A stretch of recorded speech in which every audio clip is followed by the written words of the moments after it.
السلام علیکم اسٹوڈینٹس. بیٹا آج ہم لوگ چیپٹر نمبر 10 ملکی پرندے اور دوسرے جانور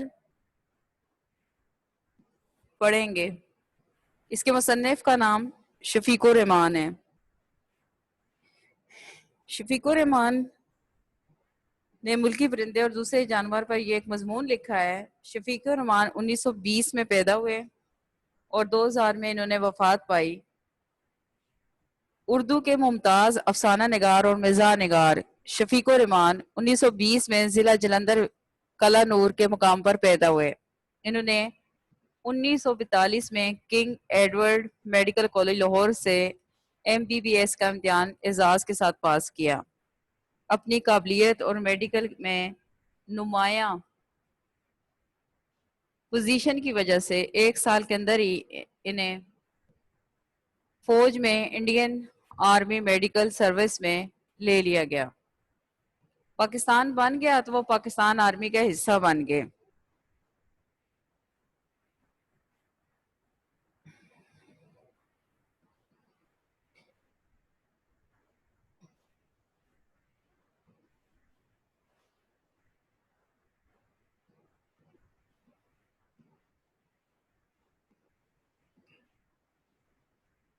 اور میجر جنرل کے عہدے تک ترقی کرنے کے بعد ریٹائر ہوئے. 1980 میں ان کا تقرر اکادمی ادبیات پاکستان کی چیئرمین کی حیثیت سے ہو گیا، جہاں انہوں نے 6 سال یعنی 1986 تک علمی اور ادبی خدمات انجام دیں.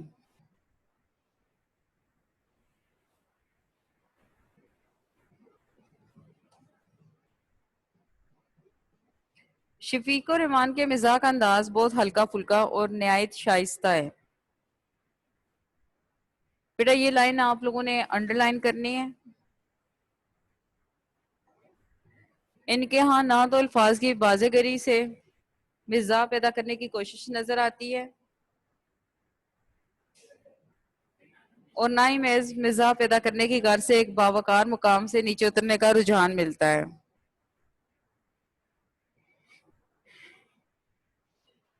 ان کی تحریریں حصے مزاح رکھنے اور مزاح کے تقاضوں کو سمجھنے والوں میں بہت مقبول ہوئیں.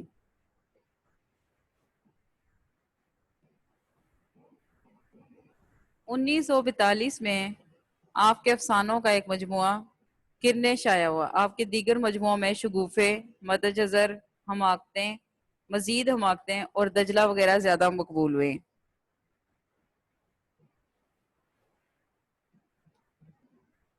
ملکی پرندے اور دوسرے جانور شفیق الرحمان کا لکھا ہوا ایک مضمون ہے. اس مضمون میں انہوں نے مزاحیہ انداز میں ہمارے ملک میں پائی جانے والے کچھ پرندوں اور جانوروں کی خصوصیات بتائی ہیں اور انہوں نے مزاحی مزاح میں بعض پرندوں اور جانوروں کی مثال بنا کر معاشرے کے بعض لوگوں کو طنز کا نشانہ بھی بنایا ہے.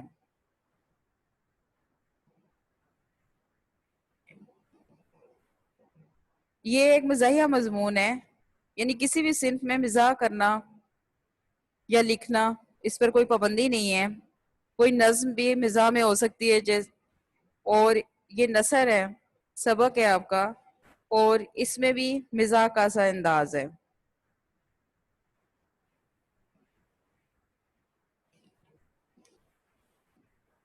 سب سے پہلے انہوں نے کوے کا ذکر کیا ہے. کوا گرامر میں ہمیشہ مذکر استعمال ہوتا ہے، یعنی کوا کا لفظ جو ہے گرامر میں ہمیشہ مذکر استعمال ہوتا ہے. لیکن جب آپ کوئی کہانی وغیرہ لکھتے ہیں تو اس میں آپ کوا اور کوی کا لفظ بھی استعمال کرتے ہیں، لیکن عام روٹین میں لفظ چاہے وہ کوا ہو یا کوی ہو، آپ لوگوں نے کوا کہہ کر ہی بات کرتے ہیں کہ کوا بیٹھا ہوا تھا، کوا یہ کر رہا تھا.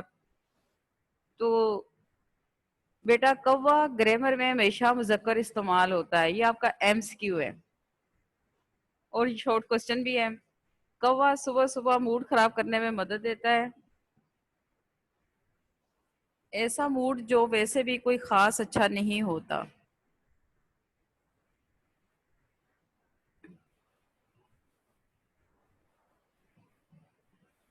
کوا گا نہیں سکتا، یہ بھی آپ کا ایم سی کیو ہے۔ کوا کیا نہیں کر سکتا؟ کوا گا نہیں سکتا اور کوشش بھی نہیں کرتا، وہ کائیں کائیں کرتا ہے۔ کوا کیا کرتا ہے؟ کائیں کائیں کرتا ہے۔ کائیں کے کیا معنی ہے؟ میرے خیال میں تو اس کا کوئی مطلب نہیں۔ کوے کالے ہوتے ہیں۔ کوے کیسے ہوتے ہیں؟ کوے کالے ہوتے ہیں۔ برفانی علاقوں میں سفید یا سفیدی مائل کوا نہیں پایا جاتا۔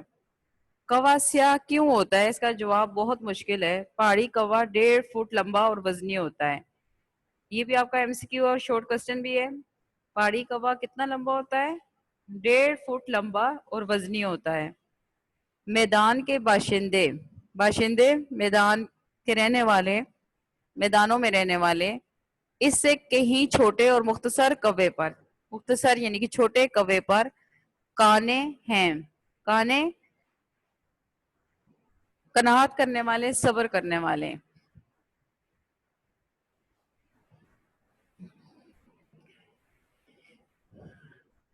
کوے خوبصورت نہیں ہوتے، لیکن پہاڑی کوا تو باقاعدہ بدنما ہوتا ہے۔ بدنما، بدصورت، کیونکہ وہ معمولی عام کوے سے حجم جسامت میں زیادہ ہوتا ہے۔ کوے کی نظر بڑی تیز ہوتی ہے، یہ بھی آپ کا ایم سی کیو ہے۔ کوے کی نظر بڑی تیز ہوتی ہے، جن چیزوں کو وہ نہیں دیکھتا وہ اس قابل نہیں ہوتی کہ انہیں دیکھا جائے۔ کوا بے چین رہتا ہے اور ہر جگہ اڑ کر جاتا ہے۔ وہ جانتا ہے کہ زندگی بے حد مختصر ہے، چنانچہ وہ سب کچھ دیکھنا چاہتا ہے۔ یہ کون نہیں چاہتا؟ یعنی ہر کسی کی خواہش ہوتی ہے کہ وہ لمبی زندگی جیے، اسی طرح کوے بھی لمبی زندگی جینا چاہتے ہیں۔ بیٹا اس چیپٹر میں ایم سی کیو بہت زیادہ ہے اور آپ نے ہر لائن کو ایم سی کیو کی صورت میں اچھی طرح پڑھنا ہے۔ ریڈنگ کے دوران ان باتوں کا خاص خیال رکھنا ہے کیونکہ یہ چیپٹر ایم سی کیو کے لیے بہت امپورٹنٹ ہے۔ کوا باورچی خانے کے پاس بہت مسرور رہتا ہے۔ مسرور، خوش، یہ بھی ایم سی کیو ہے۔ کوا باورچی خانے کے پاس بہت مسرور رہتا ہے۔ مسرور، خوش، ہر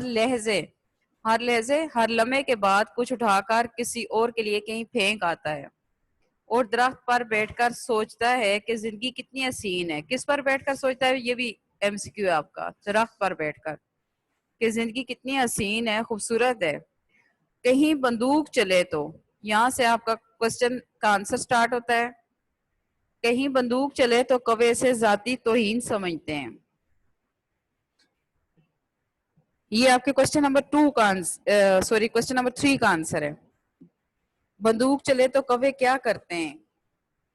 کہیں بندوق چلے تو کوے سے ذاتی توہین سمجھتے ہیں۔ توہین، بے عزتی اور دفتن اچانک لاکھوں کی تعداد میں کہیں سے آ جاتے ہیں۔ اس قدر شور مچتا ہے کہ بندوق چلانے والا مہینوں پچھتاتا رہتا ہے۔ یہاں تک یہ آپ کا کوسچن نمبر 3 کا آنسر ہے۔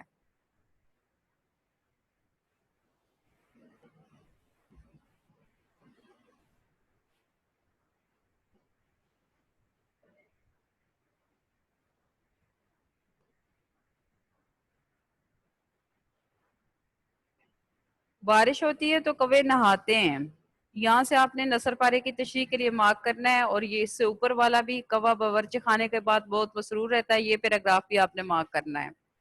بارش ہوتی ہے تو کوے نہاتے ہیں اور افزان صحت کے اصولوں کا ذرا خیال نہیں رکھتے۔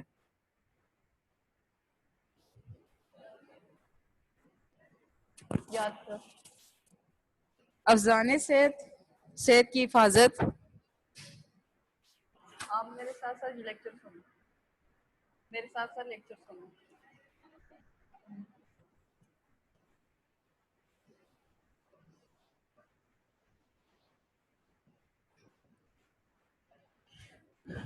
افزان صحت، صحت کی حفاظت، کوا سوچو بچار کے قریب نہیں پھٹکتا، پھٹکتا قریب آنا. اردو کی بک ہے لے کے آؤ. اس کا عقیدہ ہے کہ زیادہ فکر کرنا اعصابی بنا دیتا ہے، اعصابی پٹھوں کی بیماری. عقیدہ ایمان، اس کا عقیدہ ہے کہ زیادہ فکر کرنا اعصابی بنا دیتا ہے، اعصابی پٹھوں کی بیماری. کوے سے ہم کئی سبق سیکھ سکتے ہیں. کوا بڑی سنجیدگی سے، بردباری سے، سنجیدگی سے، بردباری سے. بیٹا لیکچر سنو.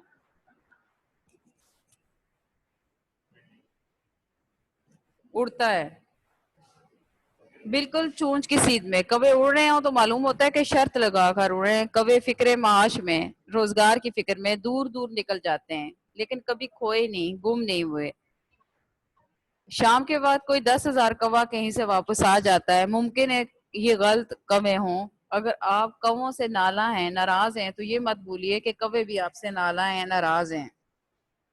شرط لگا کر، بازی باندھ کر، بازی لگا کر، شرط لگا کر، بازی لگا کر. فکر معاش، روزگار کی فکر میں، روزی کی فکر میں. نالاں ناراض، نالاں ناراض. بیٹا یہ فرسٹ جو پرندہ ہے کوا، اس کے بارے میں آپ نے پڑھا. آپ اپنے ارد گرد بھی کوے دیکھتے ہیں اور بہت ساری ان کی عادات اور ان کی خوبیوں سے واقف ہیں اور بڑی اچھی طرح سے جانتے ہیں. اور جن لوگوں کے گھر کے قریب کوئی باغات یا کوئی کھلی جگہ ہے تو وہاں پہ تو ہر روز ہی وہ کووں کو دیکھتے ہیں. تو نیکسٹ جو پرندہ ہے اگلا، بلبل. بیٹا ہمارے ملک میں جو چھوٹا سا پرندہ پایا جاتا ہے جسے ہم بلبل سمجھتے ہیں کہ یہ خوبصورت پرندہ ہے جو چڑیا کے سائز جتنا ہوتا ہے، وہ بلبل نہیں ہے. کیونکہ بلبل ہمارے ملک میں نہیں پائی جاتی. بلبل بحیرہ روم کے خطے کا پرندہ ہے اور یہ وہیں پہ پایا جاتا ہے یا کوئی مالیہ کے پہاڑوں میں پایا جاتا ہے. شاعر کہتے ہیں، شاعروں نے اس کے بارے میں بہت کچھ کہا ہے. اس پیراگراف میں بلبل کے بارے میں ہم پڑھیں گے. بلبل کے بارے میں آپ نے بہت کچھ سنا ہوگا، پڑھا ہوگا، لیکن بلبل ایک ایسا پرندہ ہے کہ جو صرف بحیرہ روم کے کسی خطے میں پایا جاتا ہے، ہمارے ملک میں نہیں پایا جاتا. اگر چڑیا گھر میں آپ نے بلبل جیسا کوئی پرندہ دیکھا ہے تو شاید وہ بلبل ہو، لیکن اصل میں وہ بلبل نہیں ہے. بلبل ایک بہت خوبصورت سا، پیاری سی آواز والا چھوٹا سا خوبصورت پرندہ ہے. بلبل ایک روایتی پرندہ ہے، روایتی، رواج کے مطابق، جو ہر جگہ موجود ہے. یعنی کہ ہم ہر چھوٹے سے پرندے کو بلبل سمجھ لیتے ہیں. مصنف یہاں پر یہ کہتے ہیں کہ بلبل ایک روایتی پرندہ ہے جو ہر جگہ موجود ہے. یعنی کہ ہم جو بھی خوبصورت پرندہ دیکھتے ہیں ہم اسے بلبل سمجھ لیتے ہیں. بلبل کی آواز بہت خوبصورت ہوتی ہے، سوائے وہاں کے جہاں اسے ہونا چاہیے. اگر آپ کا خیال ہے کہ آپ نے چڑیا گھر میں یا باہر بلبل دیکھی ہے تو یقیناً کچھ اور دیکھ لیا ہے.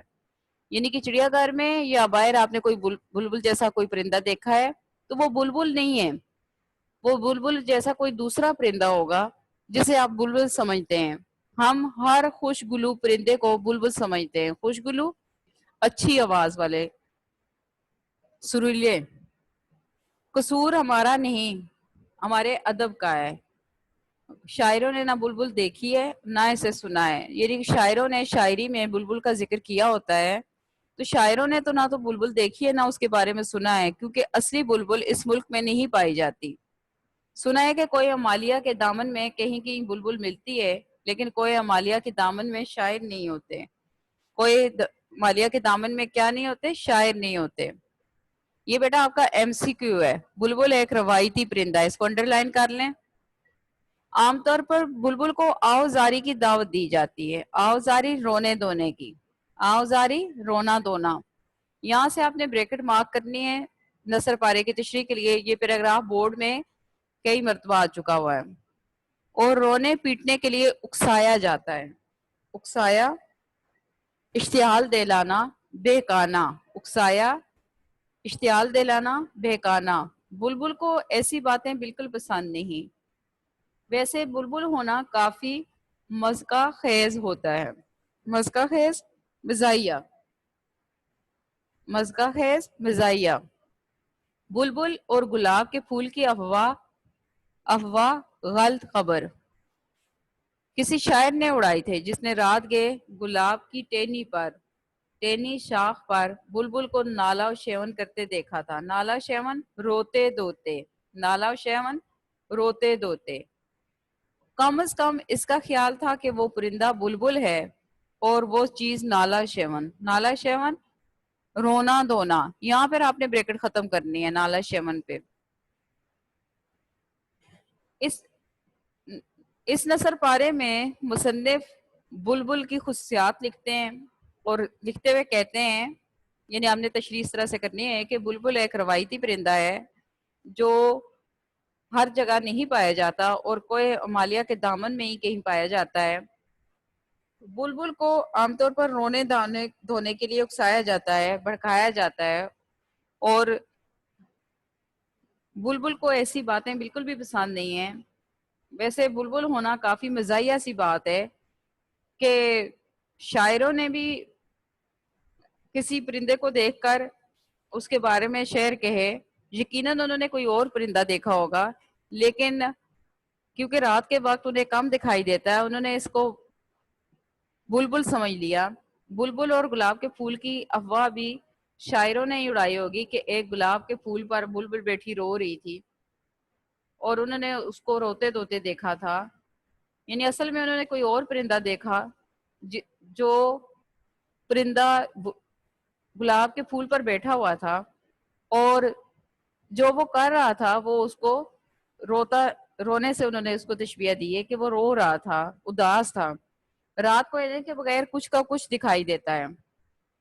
بلبل پروں سمیت محض چند انچ لمبی ہو سکتی ہے. یہ بھی آپ کا ایم ایس کیو ہے. بلبل پروں سمیت محض چند انچ لمبی ہو سکتی ہے. اگر پروں کو نکال دیا جائے تو کوئی زیادہ بلبل نہیں بچتی. ماہرین کا خیال ہے کہ بلبل کے گانے کی وجہ اس کی غمگین خانگی زندگی ہے. یہ پیراگراف بھی آپ نے مارک کرنا ہے اور یہ چپ کرا سکتے ہیں سے آگے یہاں تک پورا مارک کر لیں. یہ اس میں آپ کا ایم سی کیو بھی ہیں اور آپ کی یہ نثر پارے کی تشریح بھی ہے. ماہرین کا خیال ہے کہ بلبل کے گانے کی وجہ اس کی غمگین خانگی زندگی ہے. خانگی، گھریلو زندگی، غمگین، اداس، جس کی وجہ یہ ہر وقت کا گانا ہے. دراصل بلبل ہمیں محظوظ خوش کرنے کے لیے ہرگز نہیں گاتی. اسے اپنی فکر ہی نہیں چھوڑتے. بلبل پکے راگ گاتی ہے یا کچے؟ پکے، پختہ. بہرحال اس سلسلے میں کچے، نا پختہ. بلبل پکے راگ گاتی ہے یا کچے؟ پکے، پختہ، کچے، نا پختہ. بہرحال اس سلسلے میں وہ بہت سے موسیقاروں سے بہتر ہے. موسیقار گانے والے ایک دو وہ گھنٹے بھر کا الاپ نہیں لیتی. الاپ، گانا، سر بے سری ہو جائے تو بہانے نہیں کرتی کہ ساز والے نکمے ہیں، آج گلا خراب ہے. آپ تنگ آ جائیں تو اسے خاموش کرا سکتے ہیں، چپ کرا سکتے ہیں. یہاں پر آ کے بیٹا آپ نے نثر پارے کی تشریح ختم کرنی ہے.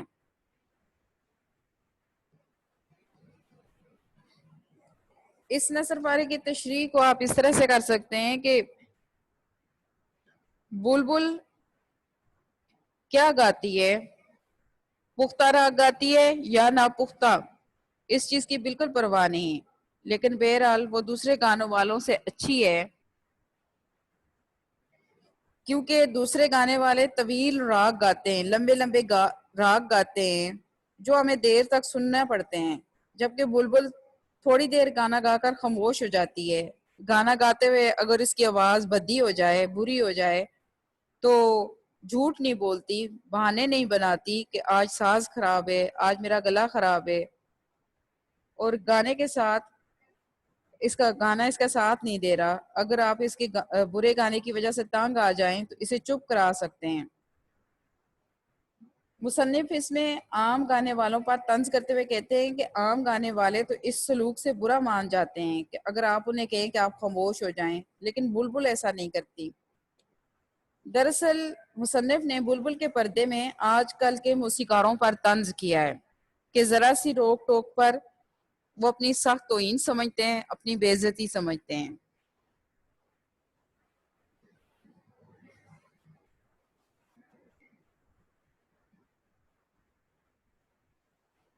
جیسے گرمیوں میں لوگ پہاڑ پر چلے جاتے ہیں، اسی طرح پرندے بھی موسم کے لحاظ سے نقل وطن کرتے ہیں۔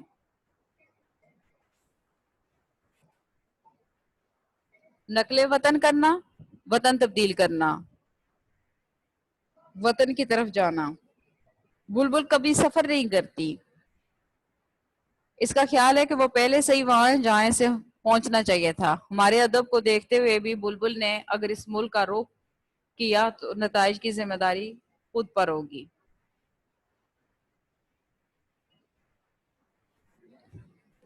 تیسرا جانور بھینس۔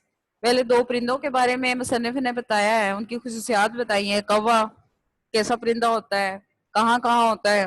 پھر بلبل کے بارے میں بتایا۔ اب بھینس، بھینس موٹی اور خوش طبع ہوتی ہے، خوش طبع اچھی طبیعت والی۔ بھینسوں کی قسمیں نہیں ہوتی، یہ ایم سی کیو ہے، یہ بھی ایم سی کیو ہے۔ بھینسوں کی کیا نہیں ہوتی؟ قسمیں نہیں ہوتی، وہ سب ایک جیسی ہوتی ہیں۔ یعنی آپ جس بھی بھینس کو دیکھ لیں وہ ایک دوسرے سے ملتی جلتی ہیں۔ آپ سمجھ لیں کہ آپ نے سب بھینسوں کو دیکھ لیا۔ بھینس کا وجود بہت سے انسانوں کے لیے باعث مسرت ہے، خوشی کا باعث ہے، باعث مسرت خوشی کا باعث ہے۔ بھینس کا ہم اثر چوپایا، چوپایا چار ٹانگوں والا جانور، گائے، یعنی کہ جتنے سائز کی بھینس ہوتی ہے اتنے ہی سائز کا دوسرا جانور گائے دنیا بھر میں موجود ہے۔ لیکن بھینس کا فخر صرف ہمیں ہی نصیب ہے، یعنی بھینس صرف انڈیا، پاکستان اور بنگلہ دیش میں ہی پائی جاتی ہے، اس کے علاوہ دنیا میں کہیں بھی بھینس نہیں پائی جاتی۔ لیکن اس کے سائز جتنا ہی دوسرا جانور گائے دنیا بھر میں پایا جاتا ہے۔ تبت میں گائے کے وزن پر سرا گائے ہوتی ہے، یہ بھی ایم سی کیو بھی ہے بیٹا آپ کا۔ تبت میں گائے کے وزن کے برابر، یعنی کہ سرا گائے، یہ گائے کا نام ہے، سرا گائے ہوتی ہے۔ سرا بھینس کہیں بھی نہیں پائی جاتی۔ بھینس کے بچے شکل و صورت میں ننیال یعنی نانکے، نانا نانی اور ددیال دادا دادی دونوں پر جاتے ہیں، لہذا فریقین ایک دوسرے پر تنقید نہیں کر سکتے۔ یعنی کہ بھینس کے بچے چاہے ننیال پر چلے جائیں چاہے ددیال پر چلے جائیں وہ ویسے ہی ہوتے ہیں۔ نہ تو ددیال والے کوئی تنقید کرتے ہیں نہ ننیال والے کرتے ہیں۔ جیسے کہ بچہ کوئی پیدا ہو تو خوبصورت ہو تو ننیال والے کہتے ہیں کہ یہ مجھ پہ گیا ہے، یا ددیال والے کہتے ہیں یہ ہم پر گیا ہے۔ اگر بدصورت ہو تو کہتے ہیں نہیں یہ تو اپنے دادا دادی جیسا ہے یا نانا نانی جیسا ہے۔ لہٰذا بھینس کے جو بچے ہوتے ہیں وہ بالکل بھینس جیسے ہی ہوتے ہیں، وہ چاہے ننیال پر جائیں ددیال پر جائیں کسی کو کوئی اعتراض نہیں ہوتا۔ بھینس سے ہماری محبت بہت پرانی ہے، یہ بھی ایم سی کیو ہے۔ بھینس سے ہماری محبت بہت پرانی ہے، بھینس ہمارے بغیر رہ لے لیکن ہم بھینس کے بغیر نہیں رہ سکتے۔ آج کل یہ شکایت عام ہے کہ لوگوں کو کوٹھی ملتی ہے تو ایسی جس میں گیراج نہیں ہوتا، گیراج گاڑی کھڑے کرنے کی جگہ جہاں بھینس باندھی جا سکے۔ یعنی پہلے گھر بڑے بڑے ہوتے تھے، سین بڑے بڑے ہوتے تھے، لوگ جانور اپنے گھروں میں رکھتے تھے اور انہیں باندھنے کے لیے جگہ ہوتی تھی۔ لیکن آج کل گھر جو ہوتے ہیں وہ چھوٹے ہوتے ہیں اور وہاں پہ جانوروں کو نہیں رکھا جا سکتا۔ کئی بھینسیں اتنی بدی نہیں ہوتی مگر کچھ ہوتی ہیں، دور سے یہ پتہ چلانا مشکل ہو جاتا ہے کہ بھینس اس طرف آ رہی ہے یا اس طرف جا رہی ہے۔ رخ روشن کے آگے شمع رکھ کر والا شعر یاد آ جاتا ہے، رخ روشن روشن چہرہ۔ بھینس اگر ورزش کرتی، یہ پیراگراف آپ نے مارک کرنا ہے پیراگراف کی تشریح کے لیے۔ افق کو تکتی رہتی، یہ یہاں تک کرنا ہے، لوگ کیا سرائیاں کرتے ہیں اور وہ کیا سوچتی ہے، یہاں تک سوچتی ہے تک۔ بھینس اگر ورزش کرتی اور غذا کا خیال رکھتی تو شاید چھریری ہو سکتی تھی. چھریری دبلی پتلی چست لیکن کچھ نہیں کہا جا سکتا. بھینس بہت موٹی ہوتی ہے اور مصنف یہاں پہ کہتے ہیں کہ بھینس بھی اگر ورزش کرتی اور اپنی غذا کا خیال رکھتی یعنی متوازن غذا کھاتی تو شاید چھریری چست دبلی پتلی ہو سکتی تھی. لیکن بعض لوگ مکمل احتیاط کرنے پر بھی موٹے ہوتے چلے جاتے ہیں. یعنی بعض لوگ اپنے غذا کا خیال بھی رکھتے ہیں, ورزش بھی کرتے ہیں, لیکن پھر بھی احتیاط کرنے پر بھی وہ موٹاپے کا شکار ہو جاتے ہیں. بھینس کا مشغلہ جگالی کرنا ہے. مشغلہ فارغ وقت میں کیا جانے والا کام. جگالی کرنا حیوانات کا اپنے چارے کو معدے سے نکال کر منہ میں لا کر چبانا. جگالی کرنا حیوانات کا اپنے چارے کو معدے سے نکال کر منہ میں لا کر چبانا. بیٹا بھینس گائے یہ جانور جو ہیں یہ جب کھانا کھا لیتے ہیں مطلب گھاس کھا لیتے ہیں تو اس کے بعد کھانے کے بعد جب آرام سے بیٹھتے ہیں تو واپس اس چارے کو تھوڑا تھوڑا واپس منہ میں لا کر چباتے رہتے ہیں, جسے جگالی کرنا کہتے ہیں. یا تالاب میں لیٹے رہنا. یہ کوشچن کا آنسر بھی ہے, یہ ایم سی کیو بھی ہے, اس لائن کو مارک کر لیں یہاں تک. بھینس کا مشغلہ جگالی کرنا. کہ بھینس کا مشغلہ کیا ہے؟ کوشچن ہے بھینس کا مشغلہ جگالی کرنا یا تالاب میں لیٹے رہنا ہے. وہ اکثر نیم باز آنکھوں سے, نیم باز ادھ کھلی, نیم باز آدھی کھلی ہوئی, ادھ کھلی آنکھوں سے افق آسمان کو تکتی رہتی ہے, دیکھتی رہتی ہے. لوگ کیا سرائیاں کرتے ہیں, اندازہ لگاتے ہیں کہ وہ کیا سوچتی ہے. وہ کچھ نہیں سوچتی. اگر میں سوچ سکتی تو رونا کس بات کا تھا. بھینس کا حافظہ کمزور ہے. بھینس کو کم عقل سمجھا جاتا ہے کہ اسے کل کی بات آج یاد نہیں رہتی, اس لحاظ سے وہ انسان سے زیادہ خوش نصیب ہے. بھینسے کو بالکل نکما سمجھا جاتا ہے. نکما نکارا کام چور. اسے حال میں جوتنے کی لگانے کی سکیم منصوبہ ناکامیاب ثابت ہوا ہے کیونکہ وہ دائمی طور پر دائمی ہمیشہ سے تھکا ہوا اور ازلی ہمیشہ سے سست ہے. شروع سے ازلی شروع سے ہمیشہ سے. اس نے بچپن میں بھینس کا دودھ پیا تھا. بھینس کے سامنے بین بجائی جائے, یہ محاورہ ہے بھینس کے سامنے بین بجانا. اتنا سا بھینس کے سامنے بین بجانا یعنی بیوقوف کے سامنے دانائی کی باتیں کرنا. بھینس کے سامنے بین بجانا, بیوقوف کے سامنے دانائی کی باتیں کرنا.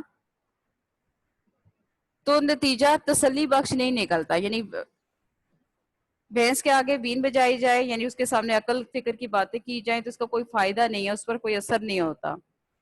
بھینس کو بین سے کوئی دلچسپی نہیں ہے.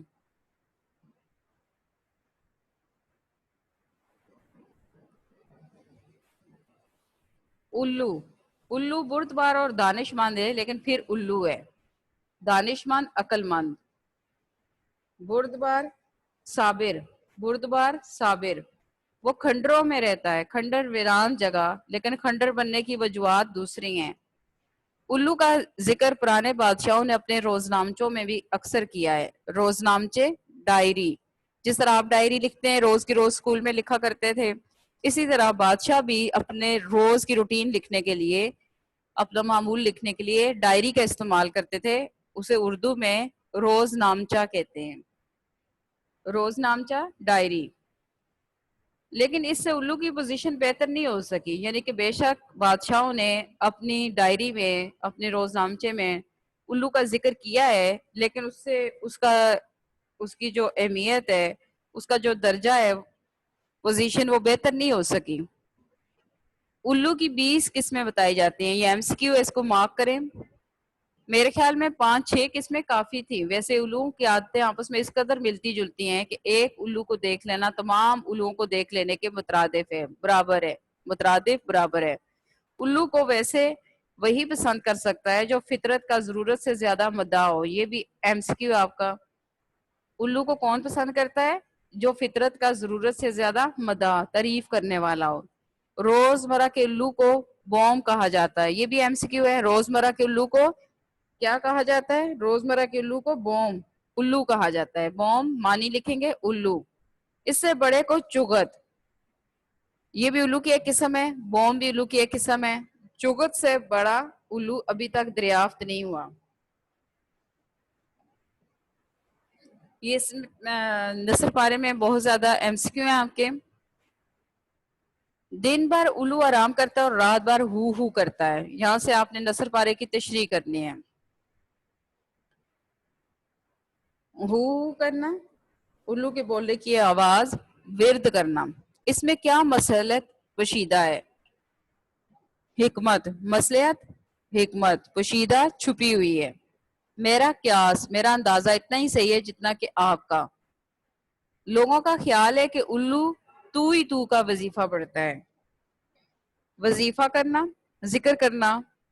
اگر یہ سچ ہے تو وہ ان خود پسندوں سے، خود پسند اپنی ذات میں مگن رہنے والے لوگ، خود پسند اپنی ذات میں مگن رہنے والے لوگ سے ہزار درجہ بہتر ہے جو ہر وقت میں ہی میں کا ورد کرتے ہیں. یعنی اپنی تعریف کرتے ہیں. میں ہی میں کا ورد کرتے ہیں. ورد کرنا، ذکر کرنا، اپنی تعریف کرتے ہیں. شوق اور باتونی پرندوں میں الو کا مرتبہ بہت بلند ہے. باتونی زیادہ باتیں کرنے والا. شوق تیز کیونکہ وہ چپ چاپ رہتا ہے. یعنی کہ بعض لوگوں کو بہت زیادہ بولنے کی عادت ہوتی ہے، بہت زیادہ باتیں کرتے ہیں، لیکن الو خاموش رہتا ہے، چپ رہتا ہے، اور غالباً حصے مزاح سے بھی محروم ہے. حصے مزاح، مزاح کرنے کی حص، محروم، بے نصیب ہے، ناکام ہے. بہت سے لوگ محض اس لیے زی فیم سمجھے جاتے ہیں. زی فیم عقل مند کہ وہ کبھی نہیں مسکراتے. آپ نے دن بھر الو آرام کرتا ہے، یہاں سے نثر پارے کی تشریح سٹارٹ کرنی ہے اور میں ہی میں کا ورد کرتے رہتے ہیں، یہاں پھر ختم کرنی ہے.